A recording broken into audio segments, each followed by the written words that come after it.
German अधिकारी ने कैदी के सामने सेब खाया, लेकिन कैदी ने ग्रेनेड चबाया।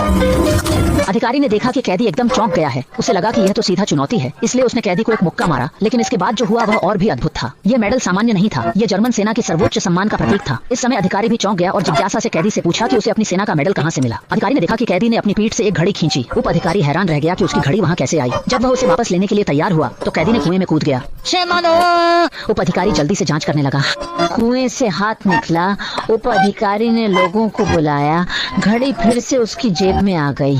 कैदी ने ऐसा प्रदर्शन किया कि सभी का ध्यान उसकी ओर गया। मैं बताता हूँ। सभी उपस्थित सैनिक हंस पड़े। शेनचांग का माहौल अचानक बहुत हल्का हो गया।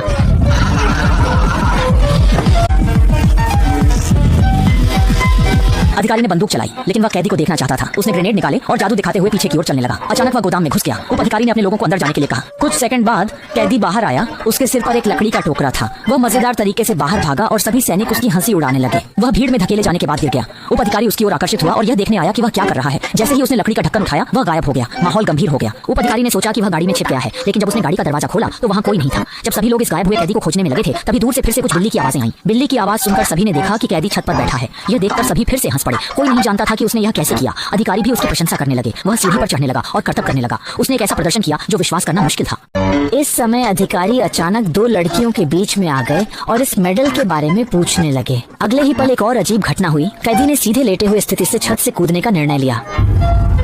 ये देखकर सभी लोग चौंक गए।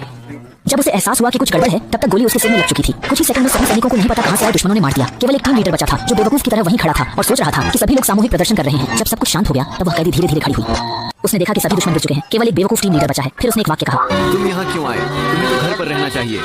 ये कहने के बाद उसने हाथ उठाया।